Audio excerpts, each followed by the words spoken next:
like that Monica's short, like, don't look, ne? With the slit on the side, Mona out just saying one of the niggas short I feel like it's just one of them days, okay? And then everybody would just start bopping, can't. I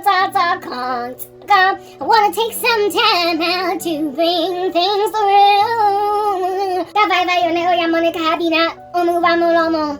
Anyway, when I thought we could break it out into a Monica song, okay? Yeah, I think let's hold it down at the last day. But by the end of the week, the Kelsahaho is giving bye-bye. So I get it, like, relaxed hair is really easy to blow dry. It's really easy to do whatever. So I used to wash my own hair, blow dry it. The only time that I would go to the salon with Amiriri was when I would relax my hair. Next I did the treatment and nothing extra hair hectic. I did all that at home, okay? By myself, especially considering my mom was a product junkie because her brother was a stylist at some point. So there were all these things in the life available for me. I didn't have to go into treatment. It was right there, Mojaritang. Alright? Now I'm the guru. Amen. Anyway. Kemaswabi. So, of course, had dongification. Ifela. When the dongification got finished, it was time for me to now wash when I was a kid, every weekend. Every Saturday, I used to wash my hair, like, religiously. I never skipped a week. Like, I don't even know what I'm doing today. Like, I had a routine that I was very disciplined to keep as a teenager. Right, so I washed my hair after a week. Cause I about tell these sprays let's say intense and they harden you know, holding spray. Aja making you have mazimba, crinkle cut. So I had to get all that product out. So I washed my hair after a week. After tongification, even though there was a tonko I wasn't trying to do any of that on my own. I was too lazy. Got blow dry. And then I can blow dry.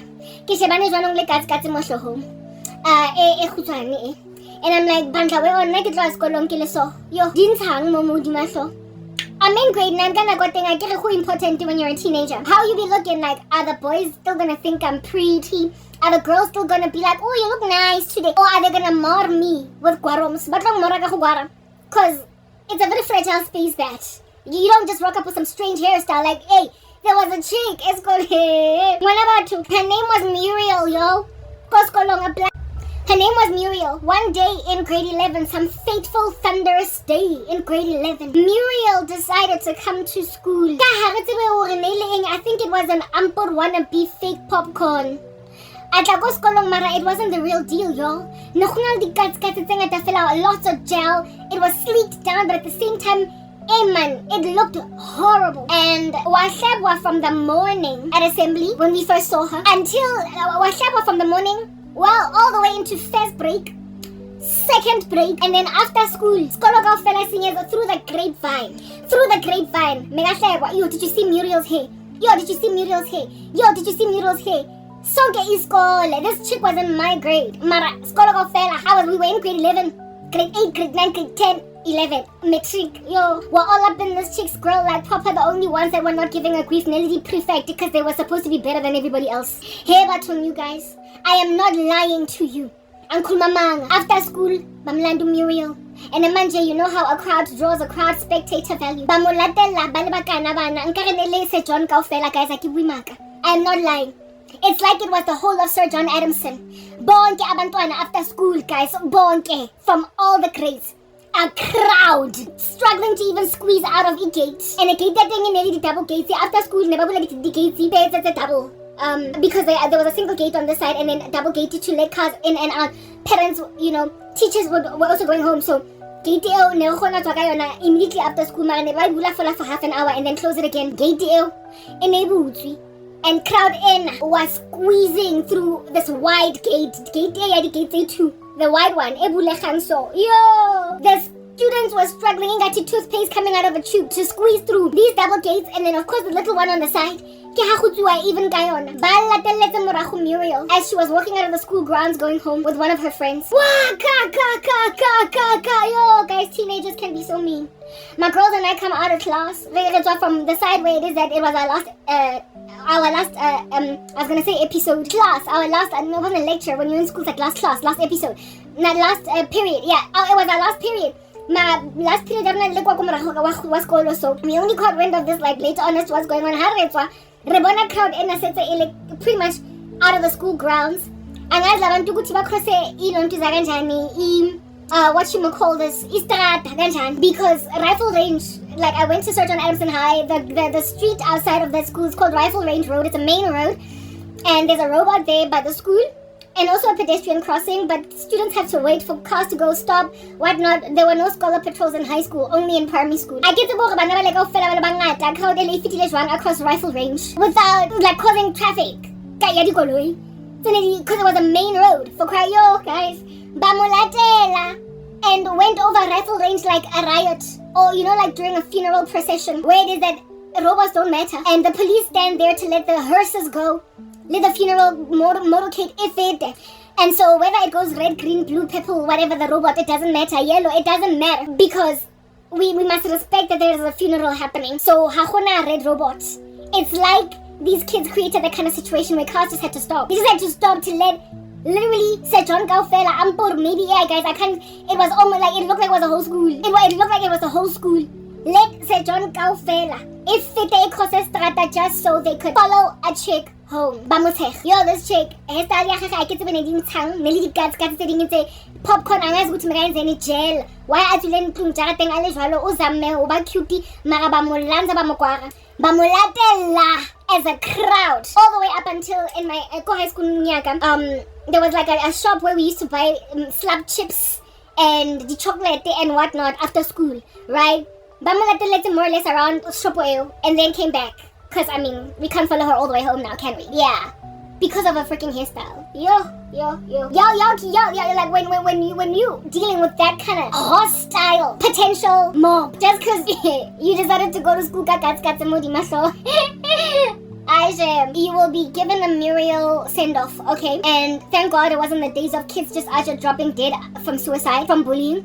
Now people are so sensitive that people are out here killing themselves over stuff like that, but I kid you not, like, I don't know what I would have done if the whole school had followed me like that, the way that they did with Muriel. When my girls and I came out, this crowd was already over Rifle Range Road. And some of them were crossing Rifle Range Road. And some of them were still in the tail inside the school grounds. The way this crowd was so big, it looked like a riot. But they were following this girl just saying,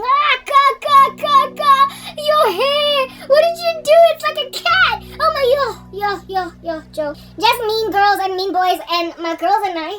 Just mean girls and mean boys and my girls and I had heard in the grapevine that hey, Talia Muriel, and then I hadn't seen it. We hadn't seen it because there's only like proper, we've got classes and we did not want the spectacle that Muriel became. We did not follow it. But I know it's when I want to crowd in, and because a crowd draws a crowd, it draws attention. It draws spectators. My girls and I were like, are you telling me that Muriel's hair did that? How about when I from either the precepts, we come out and we rushed out because everybody was going somewhere. Everybody was going towards this thing. So Nati, out of curiosity, we were like, hey, let's say outside of the school gates, and they teased her.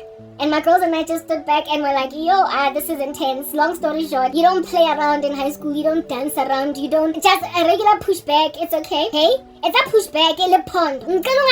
Like, just don't play. If at all you can't vet that this thing is gonna be safe in the climate of some teenage children, just do a good old-fashioned pushback and ain't nobody gonna come at you for that. Like, keep it safe, you know what I'm saying? So, spilling after blow dry, I was like, at that stage, it was yet to be, like, the Muriel thing was yet to happen. But I already had an acute understanding as to the hostilities that can slap you as a teenage girl when you go to school with some kind of hairstyle. Like, hey, girl, don't be doing nothing of that nature to yourself now. Like, have some respect for yourself now. Do that. So, after blow dry. And I'm like, as in, my kids can be mean. And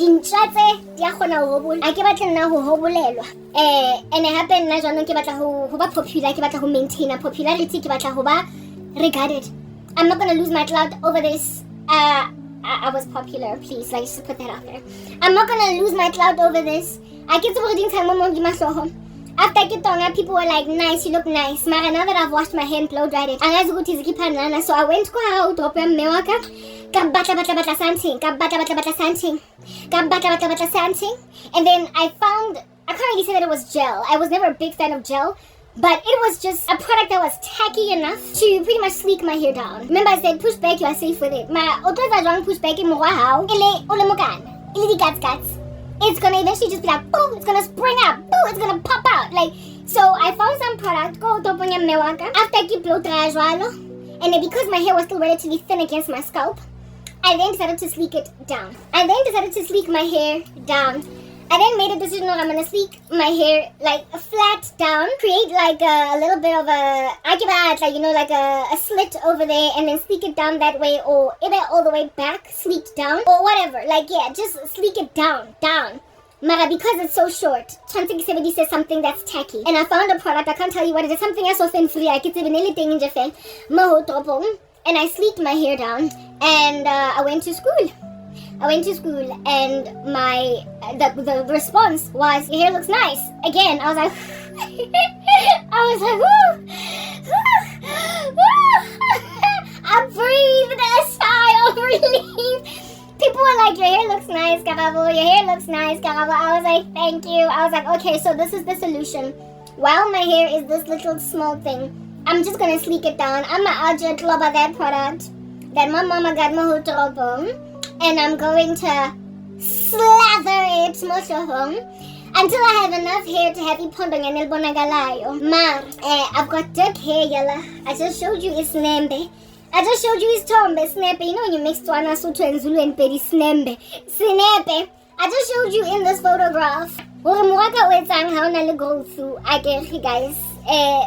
Go through and how can that ligusha. If you were to take off this ligusha, okay, I need to bring this stuff a little bit closer because of stickers. How can this ligusha lena my hair is just going to again it's sleeked down. If you then remove the gusha, it goes sleek down. If you remove the gusha, it does that. So when my hair was still fresh, sleeking it down got product like soft and free, whatever. Ain't nothing free about any of that. Anyway, whatever. It's a hana. It's some plain product and let's get gel. And I guess what can number life in gel. And guys, it's like still to this day, I'm not a fan of gel. I don't like how it makes it really hard. And go. I saw colored girls sleeking their hair down with gel, and I was like, I didn't like the way that it looked. It's good when it looked like and I didn't like that look.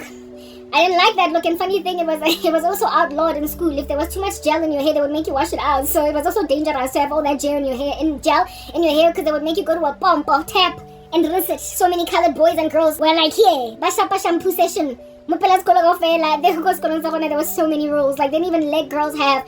That's also another thing. At the time when I was in high school, our principal had lacked understanding concerning black girls. And black culture. And our hairstyles, and so she outlawed Mrs. De Beer. You will remember her. She outlawed like extensions, weaves for black girls. We couldn't do braids. We could not. Dye was outlawed across the school. The school, of course, whether you're white, black, purple, or pink. But when you're a black girl and you dye your hair blonde, it is clear that your hair is blonde.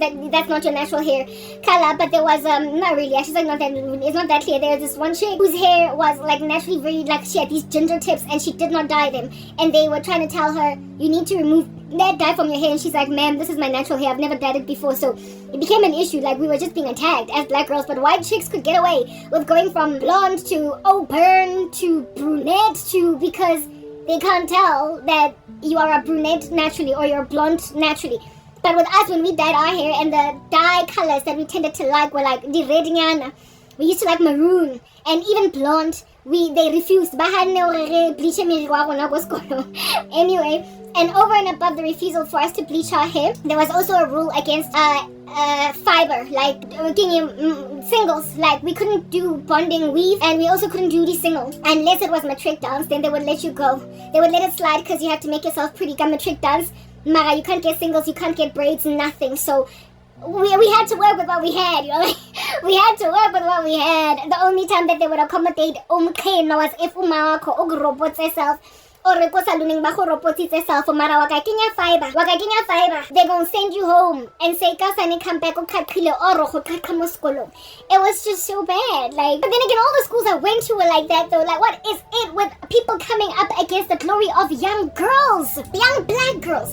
Himachung, In these religious establishments, when I was at St. Matthew's, they didn't want us to have hair at all. Like, St. Matthew's, you had to have like, St. Matthew's grade, the beginning of my life, I went to Dumelang Primary School first. Go Dumelang na kholo monate, you could go there, got singles, you could go there, they got relax. Skolo sa Soweto, you could go there, whatever, it was a government school. Nobody gave you grief, right? I then went to a Catholic school, St. Matthew's, Rockville. And St. Matthew's, I was there for literally just a few mere months. I wasn't there very long because I moved on to Winchester Ridge Primary very soon thereafter.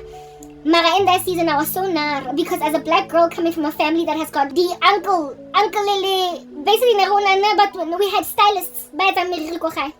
We had stylists that did hair, ekaya, umalume, ukazi, and it was like a whole thing. Miriri was a big thing in my extended family. And coming from a family, when my best friend cousin has got the best hair in the whole family, and her uncle usala asi relaxa and whatnot, and little girls like adore having long hair because that's what makes them pretty. And then you go to a school that says kuta njaeo. Yo, guys, when I moved to St. Matthew's, I was so nar. My older cousin was at that stage. She was also go St. Matthew's Primary. She was older than me by 4 years, born 1980. Like, they run in the fam. Stofinyana sa afro. At was relaxing. More than go St. Matthew's Catholic school that employed rules on little girls that you can't be pretty. Not like that. We were not allowed to wear earrings. We were not allowed to have hair ezikula unless it was an afro. And not even an afro. Basically a relaxed hair lebala. We could not, like, all the girls in the school looked the same. What in the world was that about? I wonder if Nakhula was high school, because St. Matthew's was both a high school and a primary. I never got to see what's going on in the high school, but I'm pretty sure they might have they probably did adjust the rules later on, because I had some friends when I was in first year Wits that were from St. Matthew's, so yeah, no, they could have hair, I guess, in high school. In the early years here, you had to have just a small little amount of hair. No, how every time Wahu looked like it was growing too much, I had to shave it. And that all of us were in mourning. I rebelled, guys. Wait, see, the Lord has always been with me. Oh no, God, Marrainer Jaser, the Lord God Almighty has always made me a standard or a cut above the rest everywhere where I was at. Protected me. Therein lies the very religion, the very religiosity, whatever you want to call it, this thing of forcing women to cut their hair, forcing women to cover their hair, because you need to be really plain for you to be righteous. The Lord already dealt with it. Like a foreshadowing. Go St. Matthew's, where you can even have these singles as a little girl, insofar as they're neat and meet school uniform requirements. Insofar as they're neat and not pink like Karabo singles, black, maradi neat, yeah, insofar as huli neat, khusna di khala ngata. Mewa how agautisa skolongo ka mogopotso ka di mewa how agautisa skolongo ka mogopotso ka di conro. Weave was always just a taboo. I don't know why you would want to put weave on a child. Man, these days weaves look so real that your kid actually not like it don't show. Anyway, but that was before people innovated innovated very natural looking things. The lace front and whatever. It was a government school and Basiagela to do whatever insofar as it was neat. And then go St. Matthew's. But like I rule. Kitwa family ya miriri, eratang miriri, eling busy ka miriri, and ang di professionals ta miriri. And then they like kuda. I'm like, yeah, but like, auntie, I'm jelene, auntie, antaiza, ang jela antaiza. Kaza uzoisa abantwana bakho esikolweni kanjani? Esingena ndaba ngiyinwele antiza. When your ubhuti wakho is a stylist, nawe style wakhe abutwa how? Lwana ukla ukena kwa hara salon. O tswa family ya miriri nje fela. O botla kena ngwana ha wa ngwanyana. Ko sekolong se tlo mo fostang kankano re avele mbambatha. Ke nka wena auntie. You are putting rules, a burden, a yoke on your daughter that in and of yourself you can't care. Just like the Pharisees, just like the teachers of the law. My aunt is among the most religious people in my family, but she's not godly, she's not safe. In particular, Roma, hectically. And Roma. I can St. Matthew's, which is a Roman Catholic school. And I'm reading nun and everything.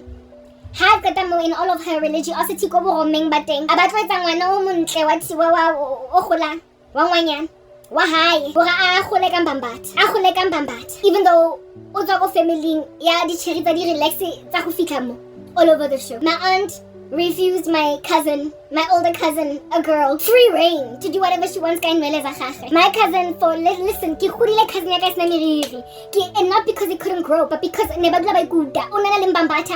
as long as I could remember. I think my cousin was only able to finally relax, finally get the wig, the anything. After matric, like I literally believe that my cousin never had any relaxed hair until matric. I guess sure, I can't 100% validate that, but she was totally locked out of everything that we were doing, experimenting on our hair. And here it is that Karabo goes to St. Matthew's, because for a season I was made to live with my aunt. I then go to St. Matthew's in like grade, a small little grade, like it could have been like grade 2, maybe, yeah, grade 1, 2, like very early. I then moved on to Mayfair Convent shortly afterwards. I go to Mayfair Convent in grade 2. That's how many schools I changed. Like, if you've already been to 3 schools by grade 2. Your mama and your daddy and your grandmama, your auntie, every grown-up in your family don't know jack about raising you. Like, I went to so many schools before I was in grade 3, before I was in standard 1. Like, I kid you not, I was in 3 separate primary schools between grade 1 and grade 2. Anyway, the first one was Dumelang, the second one was St. Matthew's, and then I stayed at least go Mayfair Convent until standard 3, and even then until the middle of the year. And then I moved over to Winchester Ridge Primary. Mayfair Convent was a Catholic school, and so too was St. Matthew's. And go St. Matthew's, and I get there. We got stories in these streets. Because I've got this coffee tongue. Use the bathroom and then come and tell you what in the world happened, so you can understand these things have nuances, they have a history. Mara, the separation that God is about to endure the human race through is similar to my hair care journey. Y'all gonna know what time it is. I'm finally gonna get to sealing this conversation. Mara, let's check out your watch and then you're going to call it like a person that's actually coded in the hospital. You gonna call it, I'm just saying, the name of Christ. Amen. Let's go and brush the teeth. What's up? I'm back. From this angle I don't have a sense of time, because usually my computer back there lets me know what time it is, but very soon I'm gonna have many devices. Anyway, and now I can relax. My tongue has no coffee on it. My teeth are clean, and we are glad, cause this is the day. This is the day. This is the day. This is the day that the Lord has made. We will rejoice and be glad in it. This is the day that the Lord has made. We will rejoice and be glad in it. And this is the day that the Lord has made. Amen. Hallelujah. It's giving praise the King. Anyway, uskatong pora, uskatong Kenya. Like a country in Africa. You got lamni na attitude. Anyway, got to go right, Danish. She's on so right. We gonna set some people right. Anyway. Here lies Karabo, hey, getting enrolled in a school because my mom made me live during the season when she was studying. Further, she made me live with her aunt because unabala ko Unibo, very far away. And so kalo jula, and then my older sister like they just separated us. Okay, whatever. For a season, my older sister and I were separated, and I was growing up with my aunt in Hlongwane, while my older sister was in Claudia. Hey, yes, guys. Had to deal with the cat. Had to deal with cats. Anyway, yeah, moving on. Yeah, during the season when my mom was studying further at like some faraway university, my older sister lived with my grandmother, Kutladi, and I lived with my aunt, Kutlamini. Okay, and so I went to Roma. St. Matthew's, Roman Catholic school. Kilego set up and there were these crazy rules, even though it's a hair professional family. And then my aunt, seeing as I was living with her, then took me to St. Matthew's primary school with her children. My boy cousin, my girl cousin, and me. The youngest one was, yes, born, but she was like really little, I think like creche or whatever. So nasakene skolo yet. She's only ever been in these English schools. Okay, beans and bananas. Very well. And before Kikena was kolong sateng. Before Kiken. The way guys, I've always had a strong head. The Lord has always helped me in that regard. Khale ki tshwere ke sa tshwara ke motho. Khale ke sa tshwarisege. Khale ke sa boshege. Khale ke sa tronkege. Khale ke sa tanya ne ege. Khale ke sa tanya na ke sa tanya nege. Angaze mina ngingenwe etanyan successfully ngabantu. Ngama rules eno enzi sense ashe. O tla tlogelwa o be the only girl go sekolong ka relax. That was Karabo. Ningazodlala ngam dala God angibonisa ukuthi the day's gonna come girl when you're gonna be the only one walking around in a particular way, mara in the run up to kuzobe kube nama rules abantu bakuforcile bakuheshile bathi enza kasiyo, and you're gonna be like, hey Ozan kom onsa gur where me mara nna ke sa ndamo le tompo, you might play dirty but I'm gonna win. Khalekele jalo guys, so untole zamang kajako, especially now that I'm 41, sekele calloused ke sotlego le age. Ke mtala mainga ha ba nne le sangkhone ke na le 10, ke na le 9. Ha ne le sangkhone ke na le 9, ne le tlongketsang ke na le 41. St. Matthews. Day before ke kena le koteng just like usual. Hey mewak tactless. Kolong maharaja fela ripped apart like a piece of paper.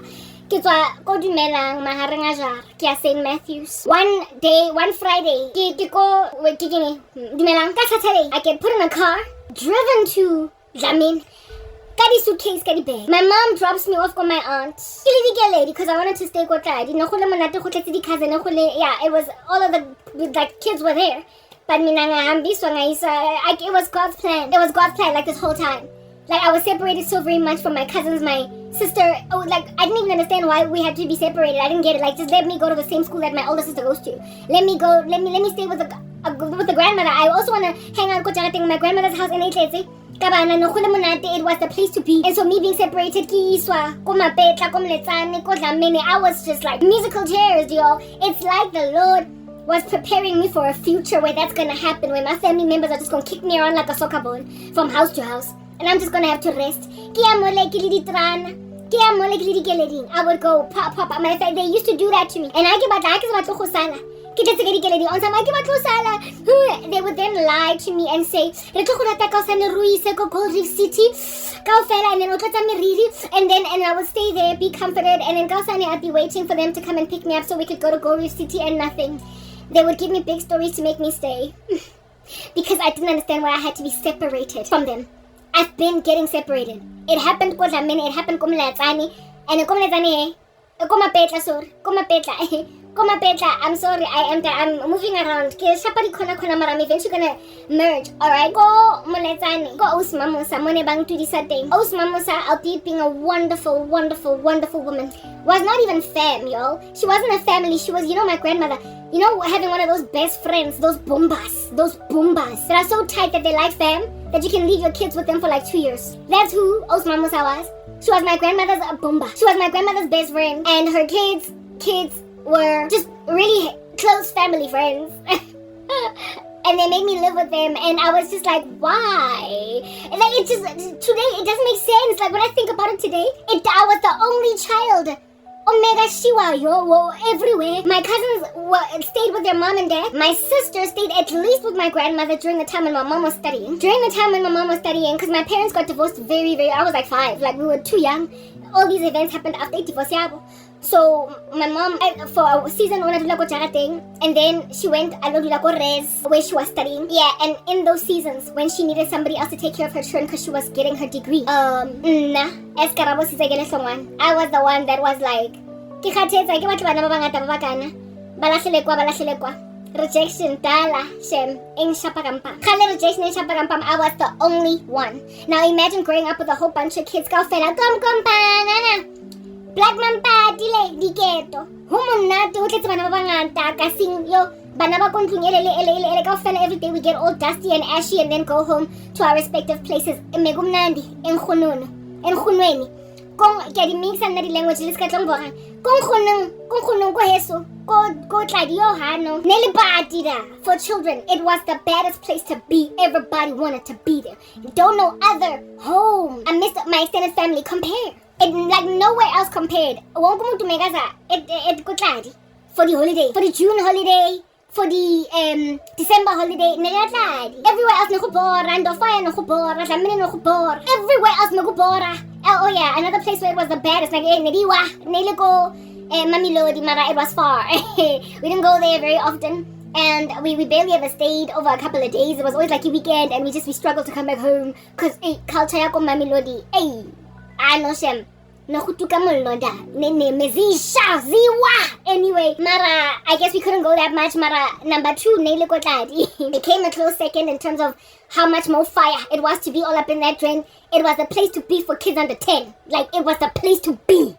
Yo, and they took me everywhere else. Kids about horiziwa kai, dichakai, kinzombuka kemkembihwe, banglashela mina. La tule kon. Sure. Lena nekile dog shebeleza mus. Except not quite. I was the one child that they said was a tokutima mona tikan. Let's get on Kenya na mostrating. Ke habang lahela to and from like soccer ball to mantlung aborang mar. Os mamusa owako mapetla nkhono bomba beste yang khonwaka. She loved me so much. Her daughters adored me.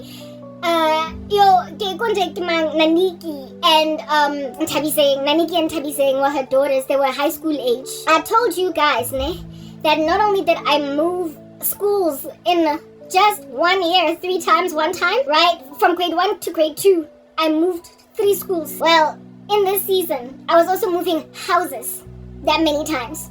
The Lord was teaching me a few, like he was basically foreshadowing I would eventually end up no mawam, and that would be where I would be most content. But before my mom put me in a purse and carried me everywhere with her, it happened literally again like clockwork. Typologies back then, that's how the Lord has always worked, even in the Bible. The feasts, the feast days, they are convocations. And the reason why they're called convocations is because when the Jews do them, when they do the ceremonies within the feast days, they always are a foreshadowing of something that is to come in the future. The Passover was a convocation of the death of Jesus Christ. The Feast of Unleavened Bread was a convocation of the dying of sin that Christ did when he was buried. That was the death of sin. And then the Feast of Pentecost, what do they call it? I forgot what that one at Pentecost is called. But that would be when the church age started. But they were done already, and they keep getting done every single year. They're foreshadowing something that's going to come in the future. And if God worked like that with the Jews, if he works like that in the Bible, even the death of Isaac, the attempted sacrifice of Isaac at the altar by Abraham, and then a ram replaced it, an animal caught by its horns in a thicket. That was a foreshadowing, again, the death of Jesus Christ.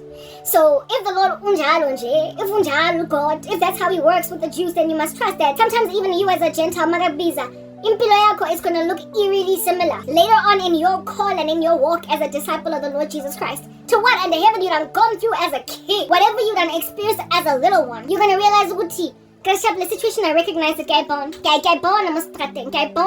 recognize, right? Because if you are made to undergo something as a child, you are likely going to be very strong as an adult when there's a volume 2.0 of it.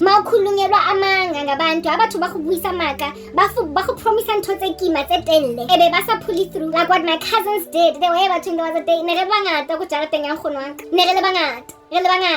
And when they dropped me off one day for me to stay there for a while. When they dropped me off, I was there, crèche. When I was in crèche, I was there with her. Even though my cousins were go crèching at things, so I didn't even understand why I couldn't stay with my grandmother and go to crèche like my cousins every morning with them. Because and later on.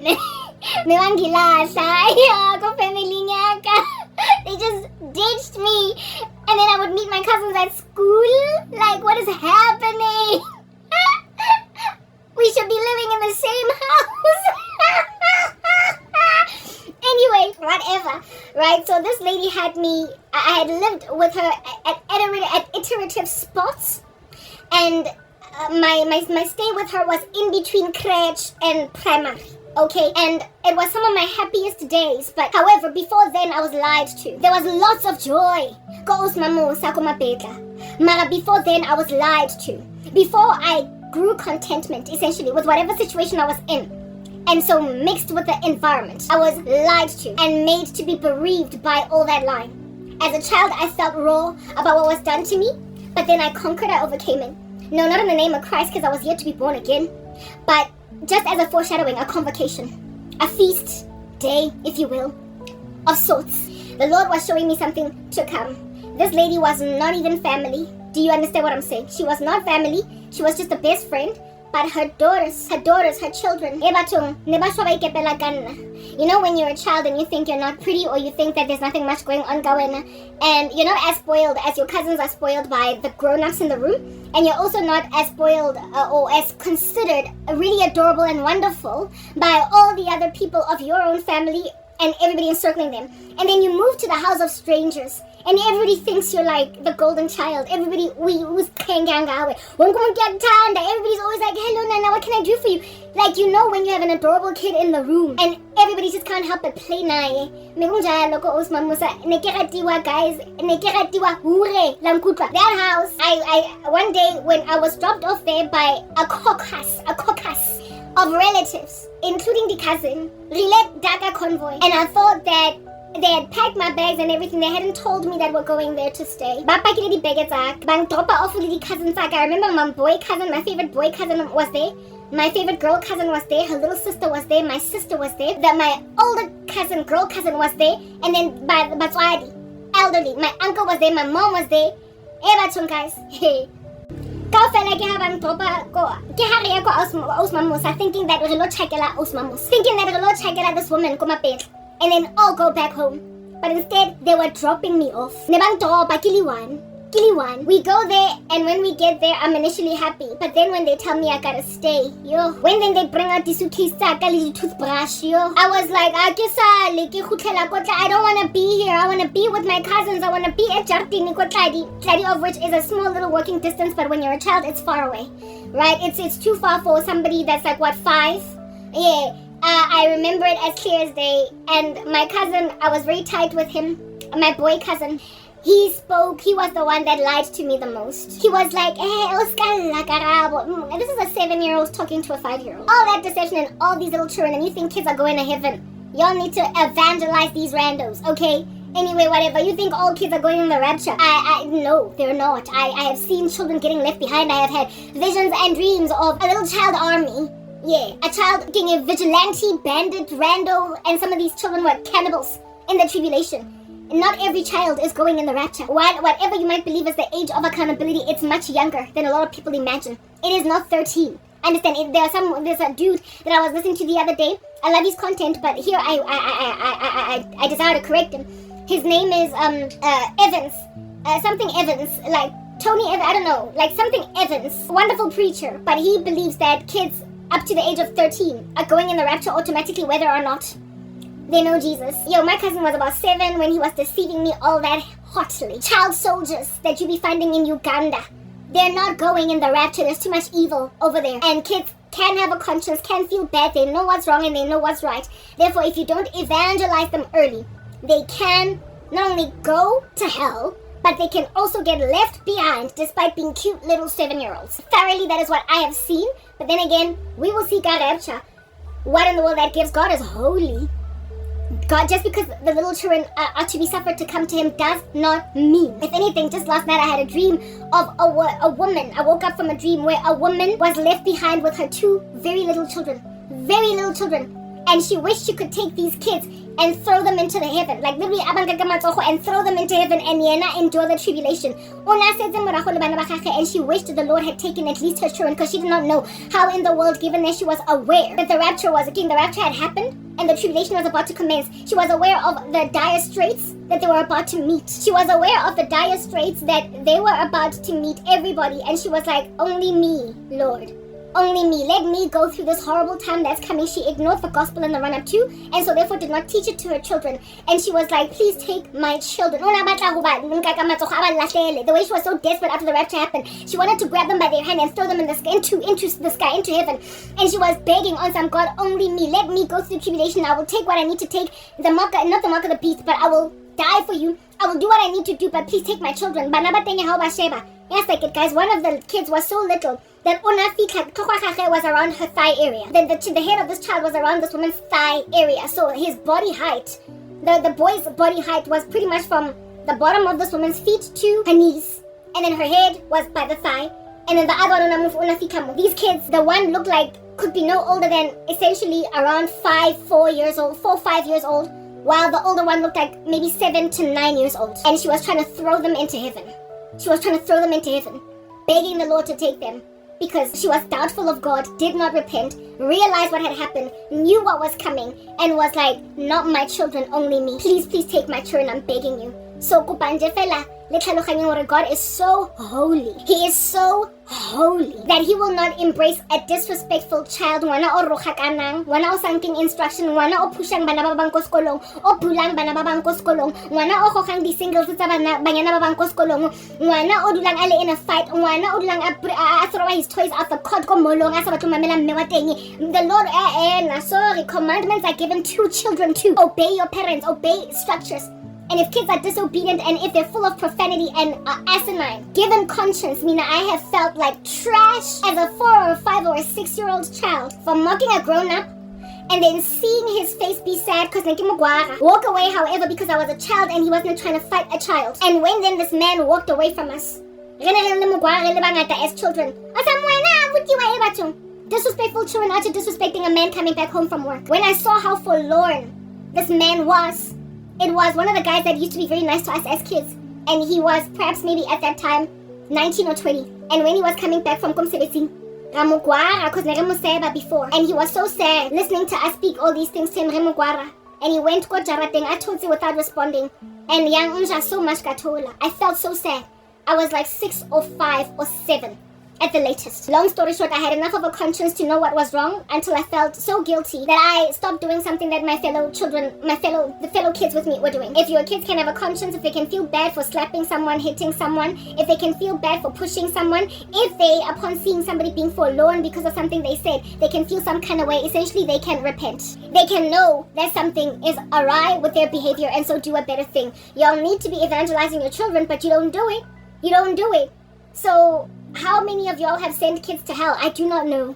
And that is why the Lord has seen it fit to close my ministry until the rapture has happened, so you can see just how many children, if at all they had died in that state, would have gone to hell. So you can see how much your irresponsible parenting is sending toddlers to hell when they die, unfortunately, in some freak accident on the school playground. Because Mewateng kept on feeding this child gentle parenting. You can't assume they're in heaven. The Lord is holy.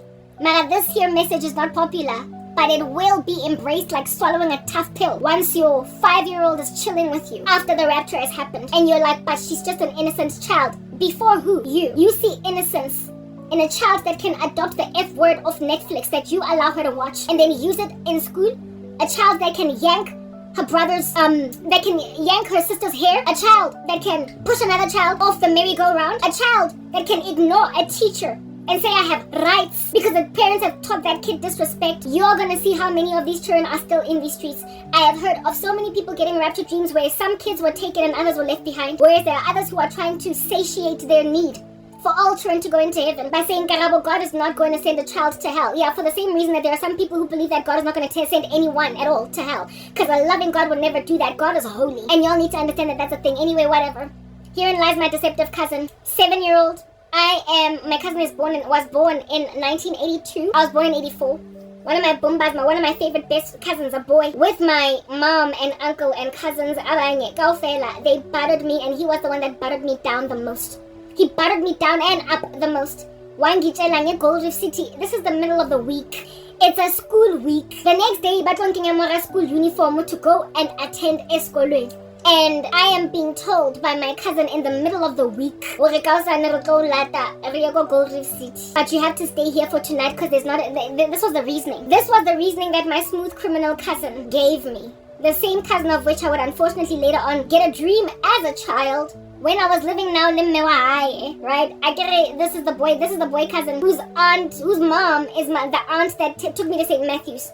This boy cousin, when I was living in Karabo, so he was around now, right? With me and his older sister and his much younger baby sister.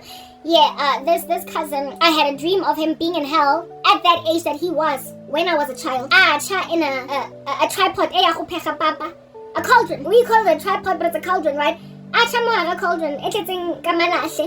While I was suspended over these flames, watching him burn, and it was like sutured, almost like grooved into the wall, and he was in it being cooked, and he was in that dream about 11 or 12 years old, and he was 11 or 12 years old in waking life, and he was in that cauldron at that age while I was suspended over mullo, made to watch everything. And that dream felt really real, but I woke up and realized it was a dream, and it etched on me, and I felt horrible and wrote it off as just a dream.